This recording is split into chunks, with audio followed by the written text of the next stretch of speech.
Madeira, Manchester, Madrid, Turin, and Manchester again. Aguero!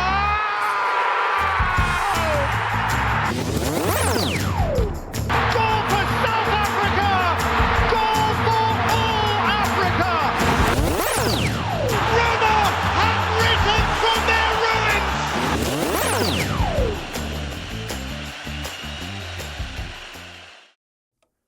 Welcome back to the On a Yellow podcast, episode 22. I could not hear you, Zach. 1 second. We're going to find where Zach is here. Can you talk for me, Zach? 23, not 22. Oh, wait. Can you talk? 23. Oh, you're in a room. 20. We're finding your mic because you're not host one right now.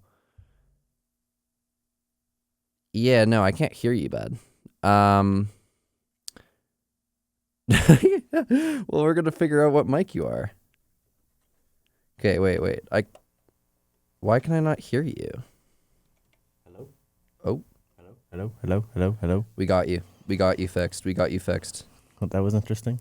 That was really interesting. I had to do some magic on the board to get you to be actually talking. I was hidden away. You were, man. So yeah, there's these like program buttons like on here. I mean, probably show like the YouTube videos, program buttons right here.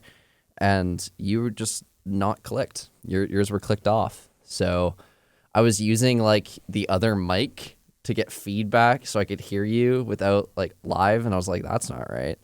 I'm like, you started talking and I was just like, yeah, I can't hear you, bud. So that's kind of funny there. I mean, you know, honestly, it's a nice day today. Like what, Man, 20 degrees? It's been beautiful the last couple days. I know. It's going to be a little bit bad coming up here. We're going to go down closer to like seasonal levels, but like right now, it is really, really good. And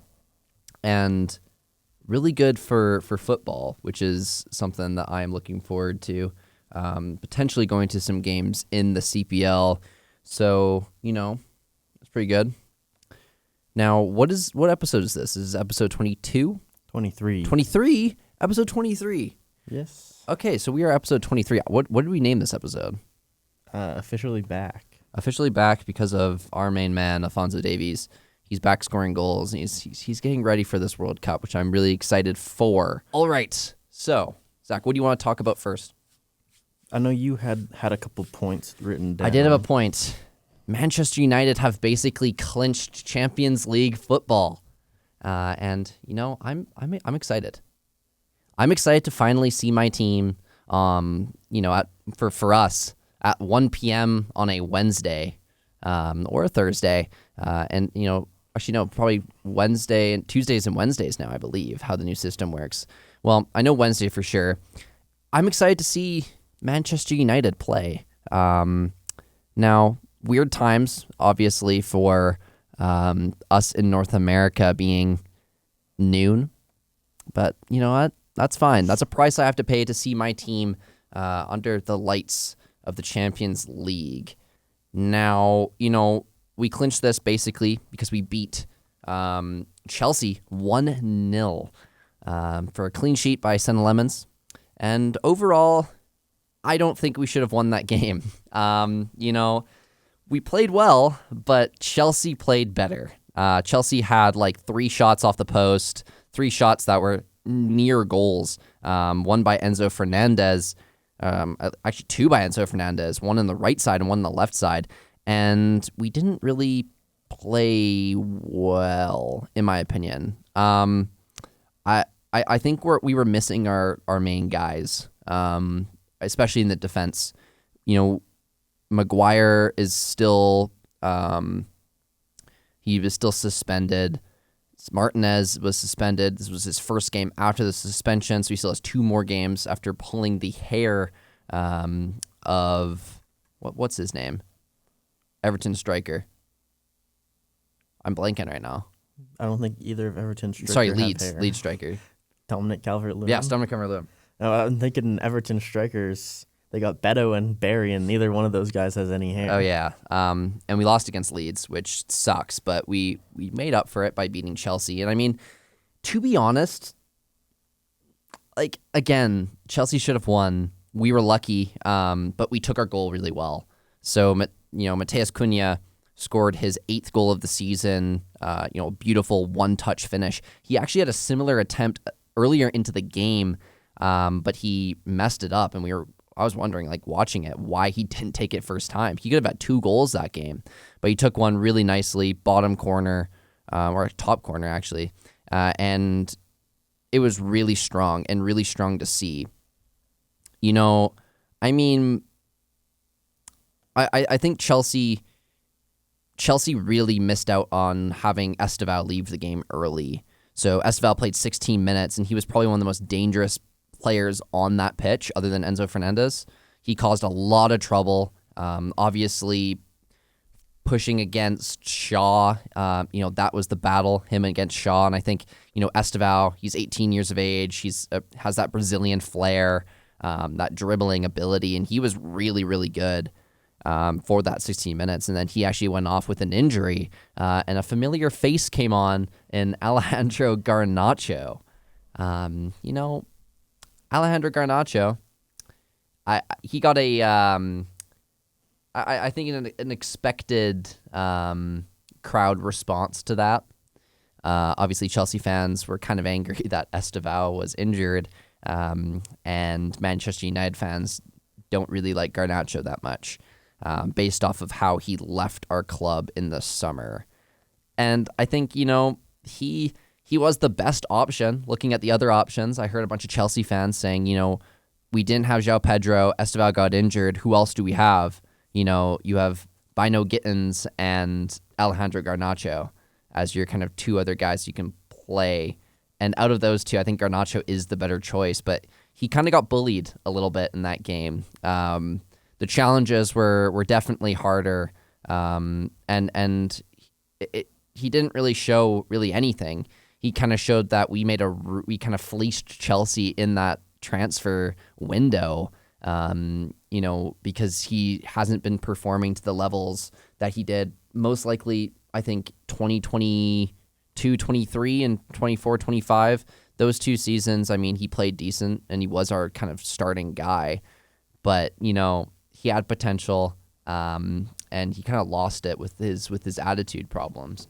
Well, I mean, the goal for Man United in this game kind of inadvertently caused by Garnacho. Yeah. He didn't do much to try and he didn't track stop back the run, and then Bruno Fernandes put in a fantastic cross. Yeah. I tuned into the game very shortly, and as soon as I tuned in, that happened, and totally. It was a very well taken goal. Yeah.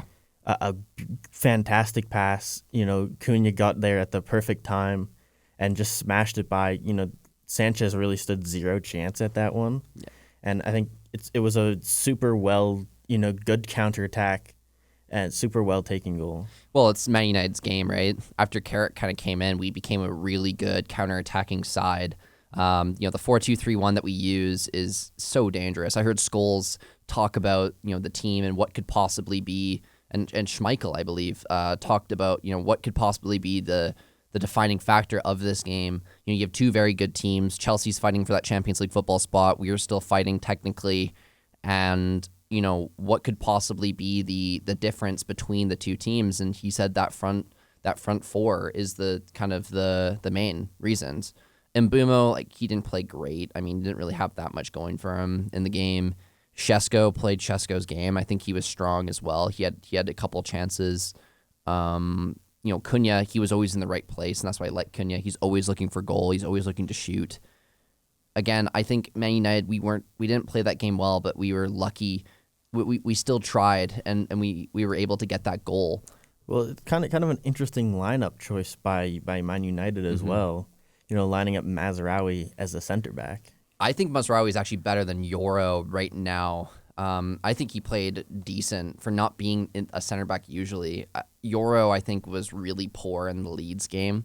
And, Aiden Heaven and Yoro, 2 very young defenders, playing them against Chelsea. I don't really know if that would have been a good choice for the back line, because I think that Aiden Heaven, he did play well, but he still has a lot to learn and prove.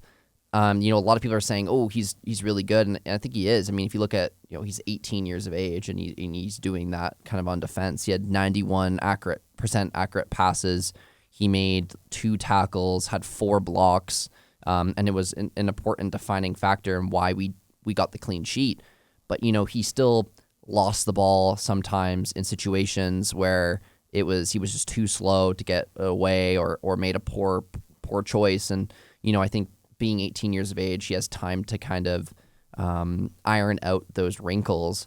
But, Yoro, Yoro's been fine, but I think Yoro needs another center back that is also really strong and a good position player. So I think Mazraoui was a good choice. Well, actually. Clearly they had to have been playing pretty well for them, for Chelsea to have 21 shots. Yeah. And only 3 make it on target. Yeah. 13 of which were blocked shots, and 3 hit the post. Exactly. Like, our defense was going all out to try to defend those crosses, and I mean, and the shots on net. Lemons, he also is strong. Like, I can talk about Lemons and what he's done to be playing for Man United and what he's done for our club, like, in ad nauseum. And I've done it before in the previous episodes. But, Senna Lemons is our main guy. He really brings this calm confidence to the lineup, and we don't have to worry about goalies anymore and keepers and keeper mistakes. We can worry about the defense and really solidifying our team. Going into this summer, there's been hints of like what Man United needs with, obviously being in Champions League football comes more talented footballers from other teams wanting to play and get to that next level. And now Manchester United are back with that kind of way of playing. We're no longer the laughingstock team. We were really lucky to get Mbeumo, Šeško, and Cunha for being a team that's like was in your position, like West Ham's position. Well, Chelsea's been really poor. Yes.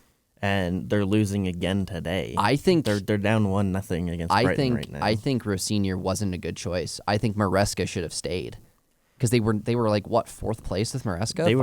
They were a team on fire with Maresca, and now their only win in their last 5 is against Port Vale. Yeah, exactly. Like, I think that's another thing. Chelsea is not doing as well as they thought they would coming into this league, being, I believe, 3rd place or 4th place last season. I mean, their last 2 wins are against Port Vale and Wrexham. Exactly, which just shows that obviously they're not playing well. And only 3 wins since February 21st. Wow. It seems like Chelsea,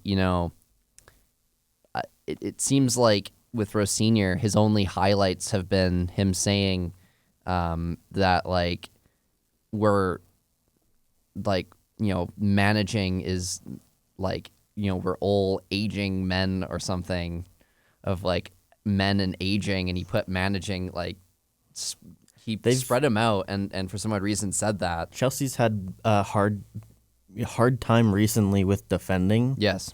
And I think they kind of wish they still had Disasi at the club at this point in the season. Yeah. With how he's been playing for West Ham. No, totally. And now, I don't know how true the rumors are, but West Ham could buy him for $25 million in the summer if they stay up. Which is an extremely good price for a defender who's been very good moving to that team. And, they are struggling with defense. I mean, how Cunha scored was a defensive error, one from Garnacho, but also a defensive error for not cutting the cross away. I forgot who it was, but they had a tangle up with Casemiro or someone in the box at Šeško, I believe. And I think it was Caicedo, and didn't step on the cross, and of course we scored because of that. A thing that's always kind of confused me about Chelsea is that they spend so much money, they buy so many players, but when I really look at their lineup, I see 2 world-class players and 1 pretty good player. Yeah. I see Caicedo and Fernandes, those are pretty world-class players, and then Pedro Neto.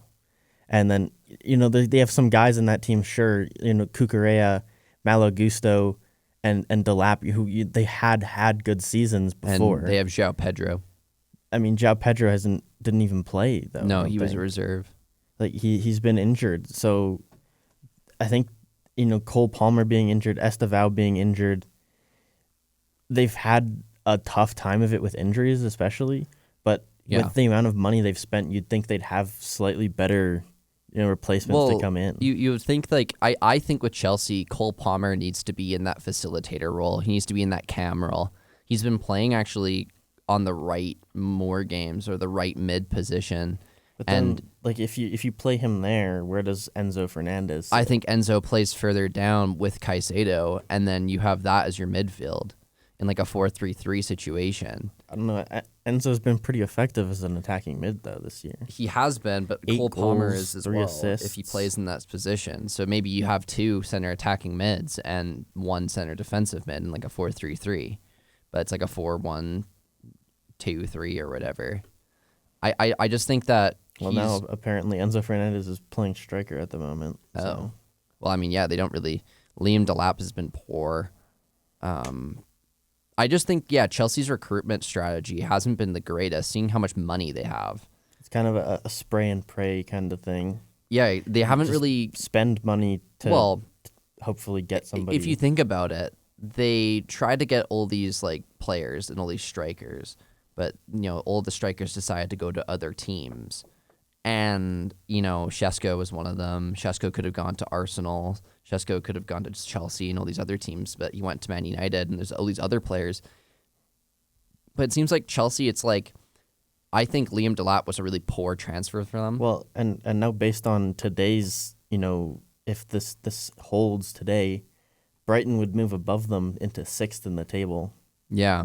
And Chelsea would be equal on points with Brentford and Bournemouth in 8th and 9th. And, this is like a really big year for Premier League football because of how Arsenal is doing in the Champions League. I believe we've clinched 5. Like, I believe that 5th place could possibly be a... Yeah, it says... It's confirmed now? 1st, 2nd, 3rd, 4th, and 5th Yeah. are all Champions League. I at the believe moment. because they made the Champions League semifinals or whatever. Then Brighton's Europa League and Chelsea is Conference League. Yeah, exactly. If Chelsea gets in the Conference League again, I don't think Rossinier going to stay. No, but they'll probably end up winning the trophy again. Exactly. And the thing is about those trophies, it's like, for a team like West Ham and I think others, it's big, Be right? more impactful if Brentford or Bournemouth finish in that 7th spot. Exactly. Because for me, Chelsea going into the tournament and winning, it's just another trophy. Like, it's good, but again, they're not. That's not their goal. No, their goal is the Champions League and the league itself, and it's the same thing with like Man City winning the EFL trophy. It's not like a big thing for them. They won, but they have other things in sight. And I just think that with Chelsea. Chelsea wants to be cemented as one of those big clubs, and right now they're kind of not, like, they're doing well. Last season, they showed how good of a club they are, but that's because Cole Palmer was playing out of his mind, and they were playing really good. But this season, they sacked a manager for some odd reason, and now the manager that they got is having worse form than when Maresca left. So I think that with that, it just shows, like, you shouldn't be sacking managers just willy-nilly, like, and trying to get new ones. It's like what Tottenham's doing. They're just sacking managers all left, right, and center, right? Well, I mean, they finished into the Champions League last year in 4th. And, the year before that, they were 6th. And now they've kind of taken another step down. Yeah. And it's a little bit, concerning. If I'm sure if you're a Chelsea fan, you were going back in the right direction after that 12th place finish. Totally. And now it's kind of looking scary again.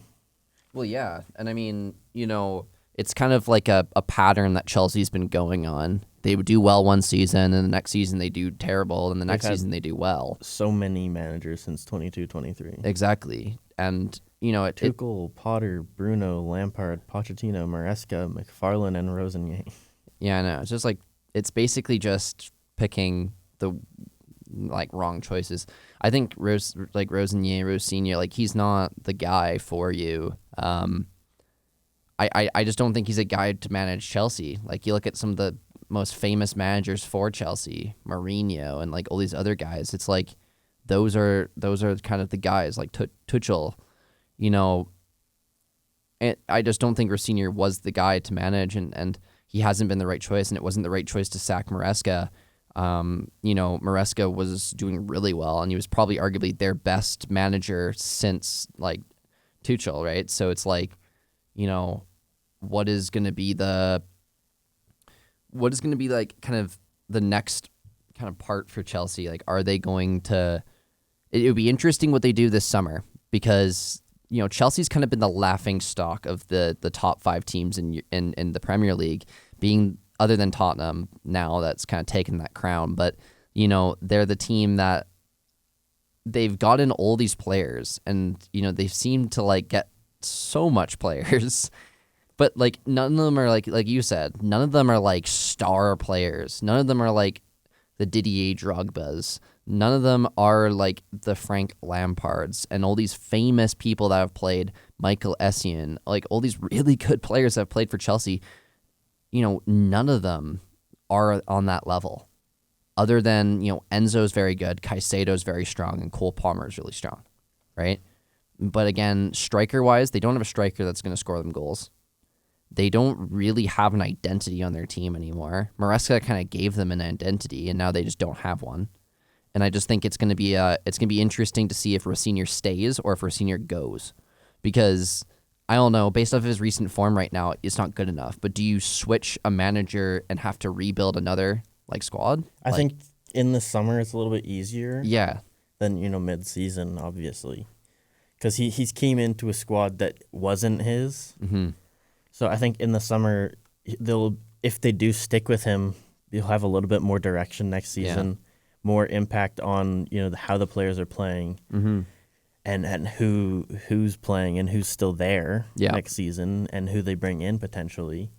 And I think this summer is a pivotal one. Yeah. For the future of the club, and whether you want to stick with Rossinier, hoping that he can be a manager that you can build with for a longer period of time. You know, so many teams, they just run through managers so fast. Yeah. Where, you know, back in the day, teams would stick with a manager for so long and let them build up that identity, and that's how you build a team that wins championships. Yeah, no, exactly. You know, you look at, I mean, obviously being a Manchester United fan, I look at Sir Alex Ferguson. You know, when he came in the 80s, our team was horrid. You know, it was not good. And, you know, he came in, he didn't really have a great couple of seasons when he first started. You know, he didn't win, he won one trophy, I think, the FA Cup, and that was it. And we were kind of still in the dumps a little bit. And, you know, people were saying, like journalists and everyone were saying, you know, sack him, get a new guy. And, you know, we kept with him, and you know, obviously the time that we had with Sir Alex Ferguson, he went on to greater heights. But, you know, it just shows that sometimes you have to stick with a manager. I think I've been kind of a stickler of that, you know, with some things with Man United. You know, we've been kind of sacking the manager mid-season for the last 2 managers that we've had. And you know, I don't think Ten Hag was great, nor did I think Amorim was great. But at the points when we sacked them, I thought we should have kept them until the end of the season, because it's easier for a manager to come in and build that identity, right? So it's like, I just think that, you know, with Chelsea, maybe it's like either they sack him, but they sack him at the end of the season, or they keep them to build that identity, right? And to kind of give him one more season, which could possibly be good. You know, we talked about the top of the table. Now I want to go down to the bottom of the table, the relegation battle, because it's getting even more juicy, because one of the big 5 teams, Tottenham Hotspur, see themselves 1 point from safety, being in a relegation. 2 points now. Well, it was 2 points. 2 points. Okay, so 2 points. It was from 1 safety. point when they got their draw, and then 2 points. Yeah. When Okay. we got Yes. our draw. Yes. Now, what's your thoughts on Tottenham? And I mean, as a West Ham fan, what's your thoughts on your team, West Ham, to try to stay up here? Because obviously, Notts Forest and Leeds are kind of gaining form and getting points. It's kind of up to West Ham to be if Tottenham. Well, is I mean, out or not. they're not out of it. Yeah. I mean, they only have 3 more points than we do. Okay. I think, So it's only really a game, right? they've had really good results recently, obviously. Yeah. They're undefeated in their last 5. Mm-hmm. 2 wins, 3 draws there. That's a lot of points for them recently. Yeah. And, we've been pretty much just as well, 1 less point in our last 5. And then you look at, Tottenham, they only have 2 points in their last 5. And it's hard to tell whether that streak is going to continue going into the next game week where they play Wolverhampton.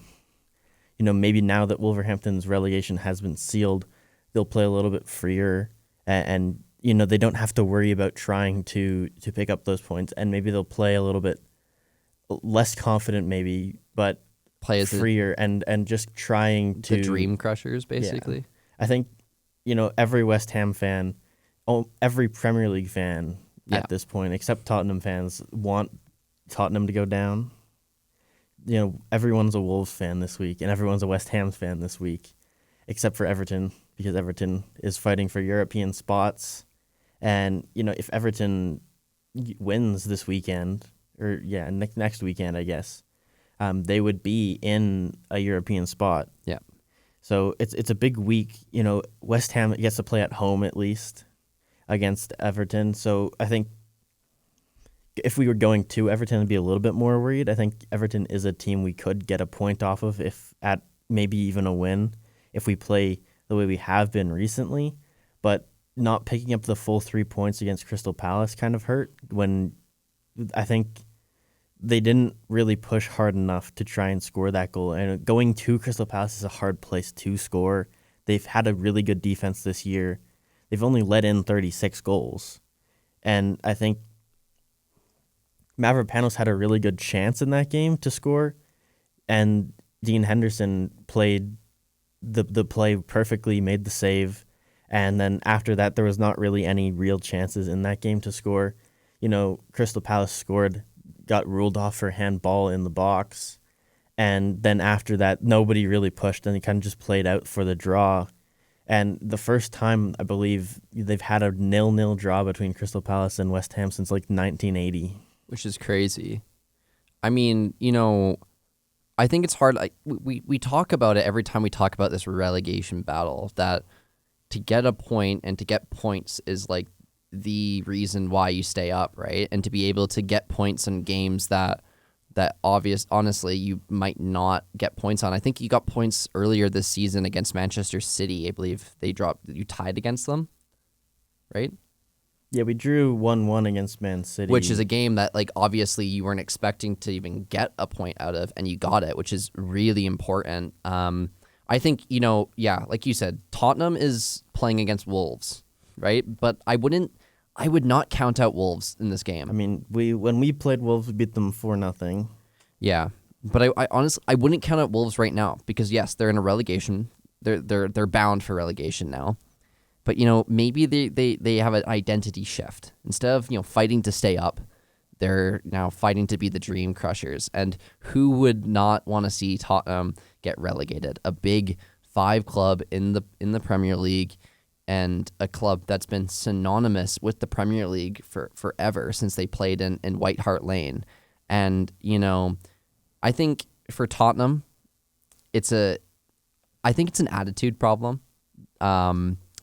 I saw somebody talking about how they're too emotional as a team. Yeah. And I agree with that. I think they are a very emotional team. The highs of scoring the goal to potentially get yourself out of relegation, tearing your jersey off, and then just short time later being, incredibly sad. And I think having those drastic shifts in emotion takes a toll on a person over the whole course of the season, and it makes it difficult to, get the results you want. And I mean, emotions are good in the sense of my buddy Bruno Fernandes is probably one of the most emotional players in the Premier League right now. But again, it's you translate that emotion to wanting to win and striving to win and stuff. And I think they have the emotional side that's getting to them. They're committing fouls that they shouldn't. I think, again, it goes down to the reason that Tottenham tied their last game in late fashion with Reuters scoring at the end of the game, it was a defense problem. They didn't clear it out when they should have. And Donzo, I believe, was the defender. Like, just if at that point, just kick it upfield, right? But they didn't. So I think mistakes and stuff. Just I think those mistakes are something that, like, if you're in a relegation battle, stop with the silly mistakes. Like, you have to want to get those 3 points, and as a result, you have to play 100% until the final whistle. If we're looking at the last little run-in here, Tottenham has Wolves, Villa, Leeds, Chelsea, and Everton in their last 5 matches. And I'll get the West Ham ones up here in a second. But we play against Everton first, and I think that'll be a tough game. Yeah. Then we go to Brentford, host Arsenal, go to Newcastle, and host Leeds to finish off the season. So it's kind of tough. I feel like they're fairly equal run-ins. Yeah. I think Tottenham has the slightly easier one, and it's really just a question of whether they can pick up 2 points on West Ham in that last 5 games stretch and keep their goal differential better than West Ham's. So it'll be interesting to see how both teams shake out at the end of the season. I predict either a 2-2 or a 1-1 draw against Wolves. I don't think Wolves is going to beat Tottenham, but I think that Tottenham is going to be the people, like most games they play, they're the team with the most possession. They're the team with the most shots, but they can't convert those. I think they're like Xavi Simons is going to score, and then they're going to score like even right before the half with a goal from like Mateus Mane or something. But like I think it's going to be 1-1. Well, Tottenham were lucky to get any points from this game against Brighton, if I'm being honest. Both of Tottenham's goals came off of mistakes from Brighton. Yes. And it was similarly how they also lost the win to draw was from a mistake that was very similar from the one that Xavi Simons capitalized on. I mean, they haven't won, I don't think, a Premier League game in over like 115 days now. They haven't won this year. So they've had an incredible. They've won, obviously Champions League games. They beat Atletico Madrid somehow in one leg of that. Yeah, but when it comes to the Premier League, they've had the hardest time recently. Yeah, disciplinary issues. 2-0 loss thing as well. to Man United, 2-1 to Newcastle, 4-1 to Arsenal, 2-1 Fulham, 3-1 Crystal Palace. They drew with Liverpool. Lost 3-0 to Nottingham Forest, lost 1-0 to Sunderland, and drew 2-2 with Brighton. Yeah. And, those are a lot of teams for a relegation team going against, you would hope to try and pick up points. Yeah. Those are all fairly mid-table teams for the most part. I mean, it's hard when you're facing against, like, a stretch between Man United, Arsenal, and Newcastle. Is that back-to-back-to-back games? Yeah, that was 3 games, but that's a rough stretch for them. Then you go against mid-table Fulham, mid-table Crystal Palace. True. A weaker Liverpool team this year. Yep. Relegation battle Nottingham, mid-table Sunderland, and a challenging Brighton. It's discouraging if you're a Spurs fan, for sure. Yeah. And if you look at, the underlying stats this year, I think too many red cards. They haven't won a game when Mohamed Kudus has not played. No. Which is crazy because Mohamed Kudus has been injured since like the very early season, and I'm pretty sure he'll be back before the end of the year. But if they get relegated, then they're going to lose a ton of players. Let's see, where is he? Because Tottenham has some very good players in their team. Xavi Simons is really good.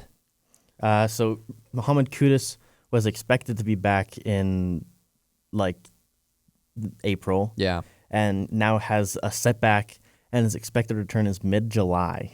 So he seems to be missing the rest of the season. And, And the scenes as a West Ham fan, if he gets relegated at the end of the year, gets relegated after leaving us and kind of creating even more hatred between the two teams, in his physical, getting looked at his heart, saying, there's only Spurs in my heart.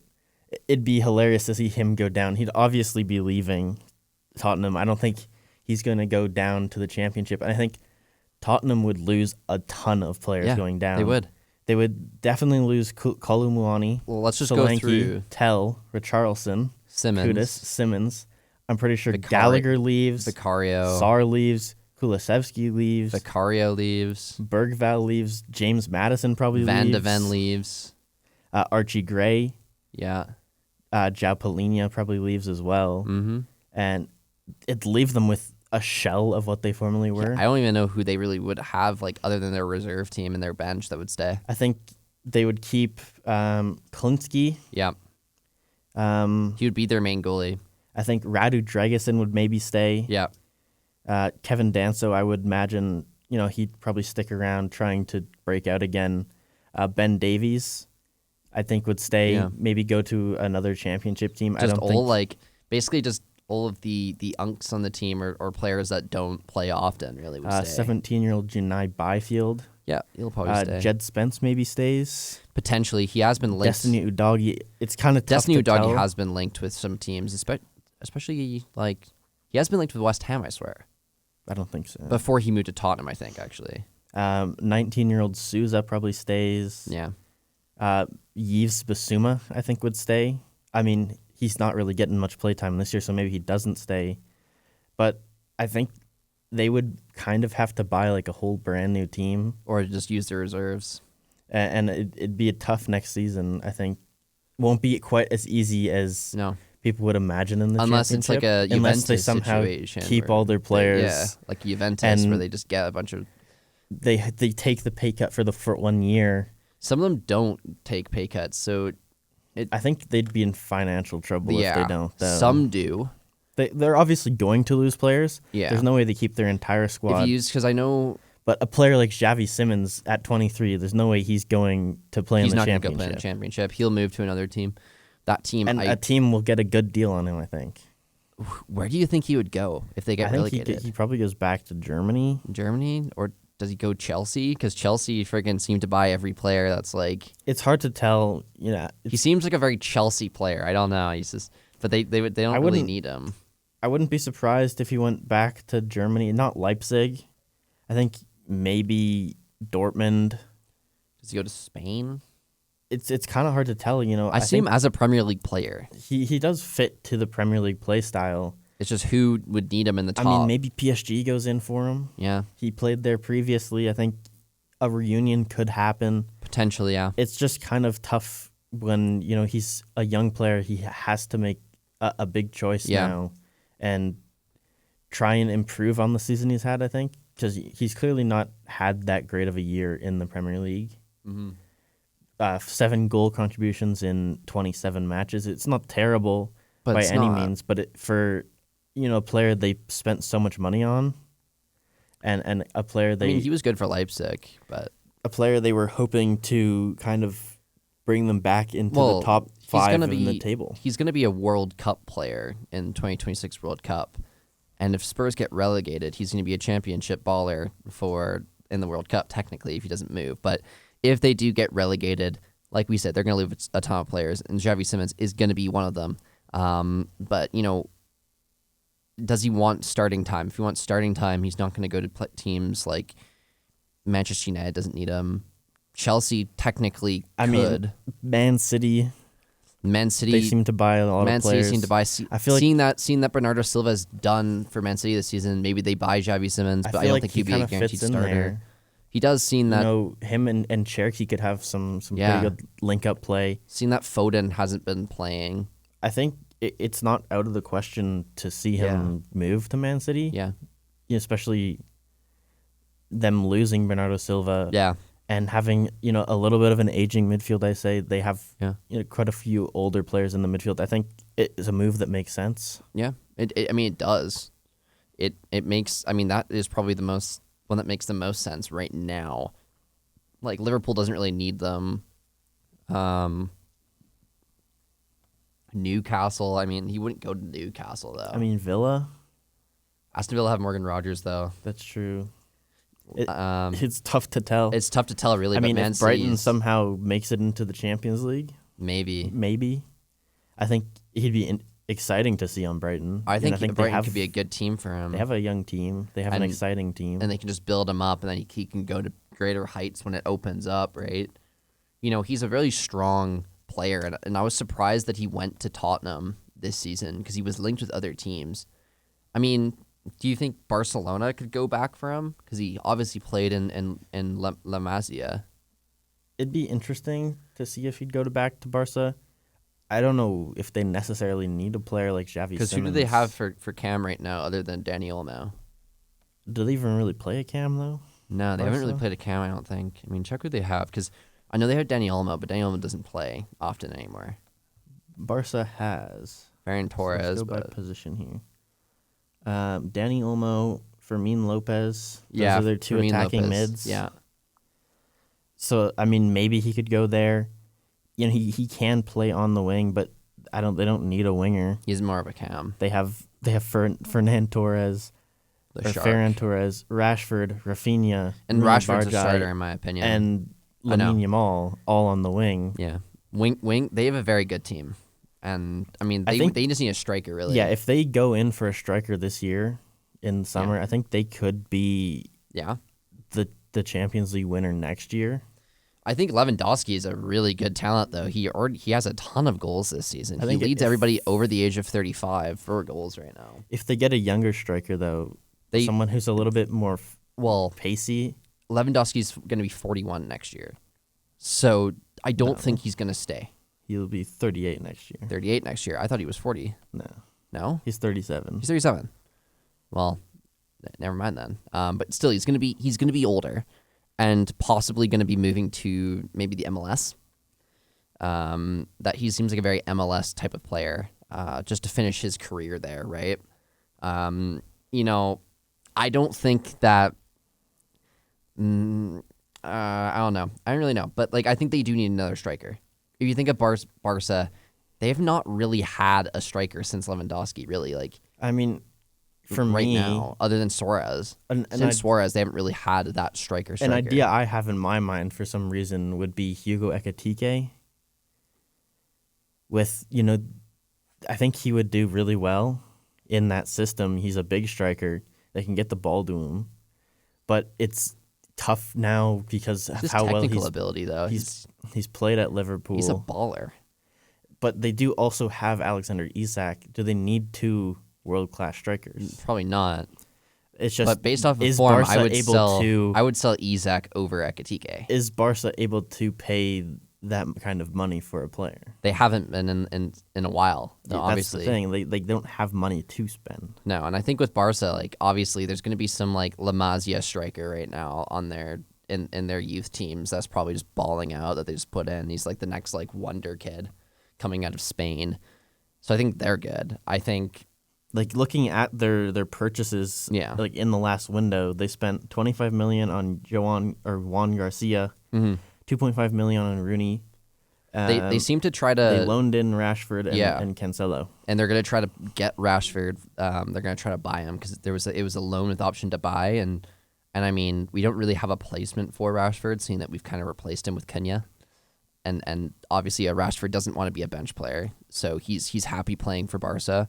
So and he's really good on Barca, so I think they're going to buy him because the buy option is way cheaper than his actual price. I don't know exactly what it is. Could be 45 or something. I don't really know. But you see, they've bought players though. A lot of the players within the league, La Liga, right? They've gone from other Spanish teams, and of course you want to play for the Spanish giants. And one of the Spanish giants, and one of the most famous ones, in Barca, right? So, Juan Garcia, it was a pretty good pick, but they have a lot of homegrown talent. Has he even really played much this year, though? I don't think that much, but he's a good. They have Cabarsi is the they main have guy. Chesney too. And I mean, Chesney, I don't.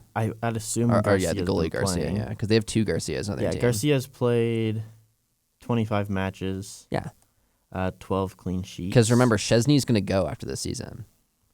And Chesney has played. Because Chesney retired and then went out of retirement to play for Barca. Chesney's played 6 matches this Yeah. year. And Chesney's probably going to go because he's probably going to retire at the end of the season. Probably. So I believe he might be possibly doing well. No, he's not in the World Cup. So yeah, they're not going to be He's probably going to retire this season. Lewandowski's done really as well, so they're going to lose those two Polish giants. And I think Barca's a team where they've really kind of mastered youth football, mastered getting that. Wait, they have such a young team. It's such a young team, but all of it is homegrown talents from La Masia. Like Pau Kubarsi is 18 years of age and he's starting in center back. Lamine Yamal is 18 now. They have they're a really good team. They only have 4 players above the age of 30. Yeah. Christensen, Cancelo, Chesney, and Lewandowski. And then 29-year-old Rafinha, 28 Frankie de Jong, 28 Rashford, 27 Olmo. It'll be interesting to see where Frankie de Jong goes. Because, Man United have been wanting Frankie de Jong since Ten Hag's era. Now, we have Champions League football now, so anything's possible. But, he's been kind of hinting on leaving. He's getting more minutes now, though. He's, starting more games, which is interesting. But, yeah, no, they have such a young team. And it's probably one of the most, fun teams to watch due to the fact that they have a bunch of young ballers on their team. I think Lewandowski was a great choice of striker to get because he can mentor so much of the future generations at that club, and he has already. I think they just need to get another striker because, you look at the big teams in the big 3 Spanish teams. There's FC Barcelona, Atletico Madrid, and Real Madrid. Real Madrid have Mbappe as their striker, right? Atletico Madrid have Alvarez as their striker, and they used to have Griezmann and stuff like that, right? You look at those players, and it's they're really, really good.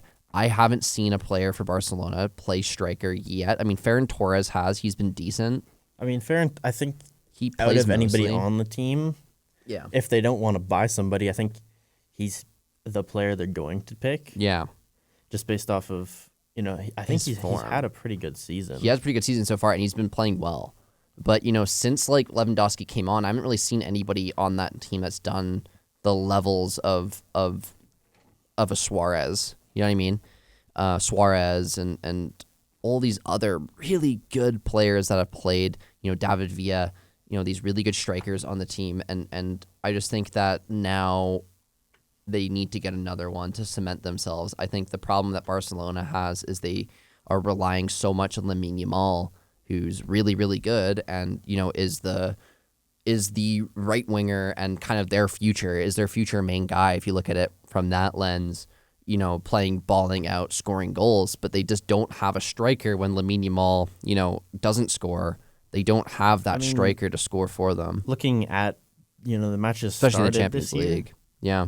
Lewandowski has started 12 games and has Torres? 12 goals. Yeah. And Torres has started I'm saying 20 games and has 14. Okay. I'm saying big games are Champions League, especially the knockouts. I always forget that Torres played at Man City. He did, man. Yeah. Wasn't too bad, too. No. He played pretty well. 16 goals.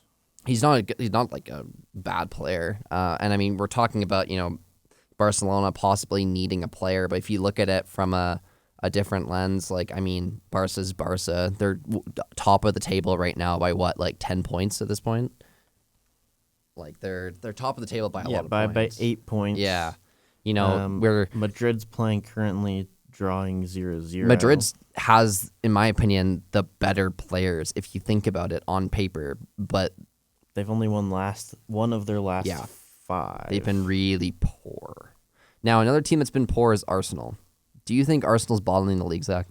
All signs point to yes at the moment. Yeah, I think they are. City will have a better run in. Mm-hmm. They have the extra game, which I think will probably be a win. Yeah, and they're it might up by 3 points. No, they'd be tied on points. Well, they'll be tied. Yeah, they'll be tied on points, but there's only a 3-point difference between them. And it could very well come down to goal differential at the end of the year. And we've seen it at the final game. Man City have been able to win that final game. Look at it in 2010. Aguero scoring that 90-plus 6-minute winner against QPR. Look at in 2022, Gundogan scoring 2 goals where Man City needed a win. If we're looking at goal differential, Arsenal has the 1 goal differential lead as well there. So it's an incredibly close battle at the moment. Exactly. Man City just have to ball out. I'm kind of in a pickle though. I don't want Arsenal to win, and I don't want Man City to win. But Well, again, and- I want and to see you're not Arsenal winning. bottle though. But Man United isn't winning. We can't. Too far now. It is impossible for us to win. There's 15 points up to grab, I believe, or Well- 4 games left, I believe. Technically, you could win. You have 5 games. There's 5 games left, yeah, so possible 15 points. Technically, if neither team above you gets any more points at all for the Yes. rest of the year, you could win if you win every game. Yes, we would have to win every game. Man City would have to lose, and Arsenal would have to lose every single game. I mean, Villa could still win too. And yeah, exactly. But the only thing we care about right now is maintaining that Champions League spot, which basically we've clinched because we're like 10 points above 5th place. So No, how much points above are we? you're 3 points above Liverpool. Never who's in mind. 5th. And But we've basically you're 8 points yeah. above 6th. Yeah, that's what I meant. Yeah, because 5th place can guarantee Champions League now. So we basically clinched Champions League football, but we still have to win games. Like we can't just lose all the rest of our games, right? So I think only time will tell. But even if we win the next game, it's going to be extremely hard for that team in 6th place to get 3rd place, right? And also we beat Aston Villa, we beat Arsenal, we beat Liverpool, we beat like Man City, but we beat the teams like Chelsea. We beat Chelsea, Aston Villa, and Liverpool. Those 3 teams are battling with us to get Champions League football. So on that alone, we have a better kind of we're better off than those players are. So it's going to be exciting to see potentially how things shake up. I think I'm excited to see the relegation battle because I want to see Man United get where they get Champions League football. It'd be huge this summer, but I really want to see now. West Ham are kind of my second team now. I'm kind of rooting for them. I know so much more about them because of this podcast, and I want to see them stay up so we don't have to be talking about the championship all the time. Leicester. Leicester's winning 2-1. Okay, I mean that's good for Leicester because Leicester is in I mean, relegation. it doesn't really help them too much. No, They're still in relegation by 5 points, even if they win today. it's been a rough season for them. And I think it's very, if they don't try Yeah. and pick up form by the end of the year, yeah, could be done. it's looking scary. Yeah, It totally. I mean, with the players they have on their team, yeah, you would have they expected them really to get. should not. No, be. you would expect them to be in like the first 6 places, and battling for you the promotion playoffs. they're gonna have some players who are leaving this summer. Yeah. One of which is 16-year-old Jeremy Monga, Mm-hmm. worth 11.3 million now. He's played 25 matches in the Wow. championship at 16. It's pretty good. And I think he'll get snapped up. Players like Fatawa, Mm-hmm. he's going to be picked up. 21 million, and you're getting relegated.